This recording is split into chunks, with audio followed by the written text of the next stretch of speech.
Everyone, I am Scott Arby with Arby Law. We do estate planning and probate, and we do it well. I am super excited to be with you today. Today we're going to talk about what is a revocable trust.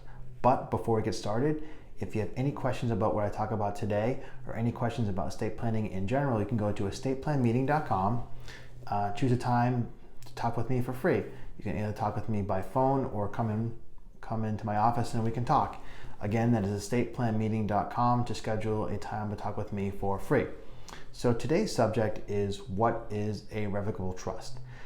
You may have heard this or referenced it as a living trust, and basically what it is a will replacement. So with your will, your assets are directed to the court to decide how they're distributed or how go through the process of distributing your assets to your beneficiaries and to your people.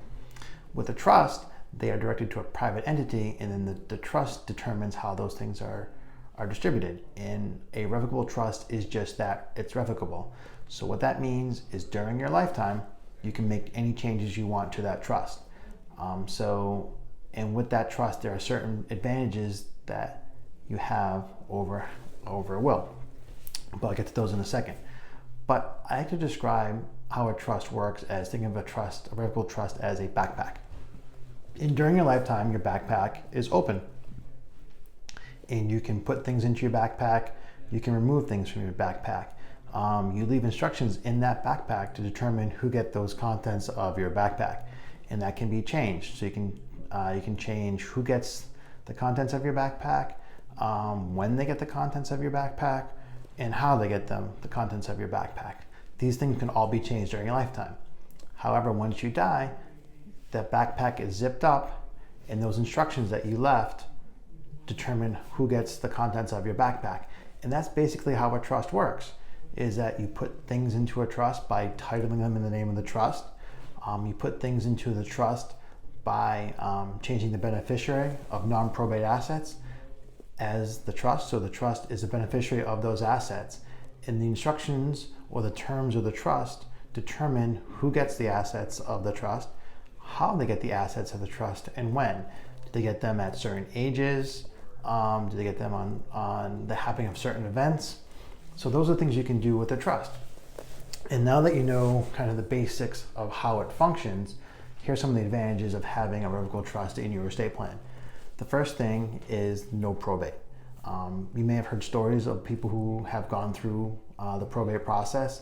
It can be a cumbersome process, it can be an expensive process, and it can be a very time-consuming process. So with a trust, you don't have to worry about the court tying up how your estate gets distributed. The terms of the trust dictate that, so it's a much more efficient and speedier process of distributing your assets to your beneficiaries. The second thing that a trust provides, a revocable trust provides, is privacy. Is that people can't go in and see what is happening in the trust. They don't know who the beneficiaries are. They don't know what's in the trust. When your beneficiaries receive the assets of your trust, all these things are kept private. Whereas if it's a probate, those things can be found by going to the court and pulling the file of the probate of the estate. So the privacy is is a big factor, big advantage of having a revocable trust. Also, a revocable trust is very flexible. During your lifetime, you can make as many changes as you want to your trust. You can take assets in and out of the trust. So it really provides you a lot of flexibility. And then the fourth thing that a revocable trust will do is that it makes those assets that are in the trust available upon your death. So what that means is that the trustee can use assets in the trust to pay for administrative expenses, estate taxes, or debts of yourself after you die. So those are some of the advantages, whereas if it was in the probate process, it could take a long time before those assets are released. Judge needs to sign off on these, and so it could be a lot longer. So if there's an immediate need for the assets, then it could be an issue if you have to go through the probate process. So that's the basics of revocable trust.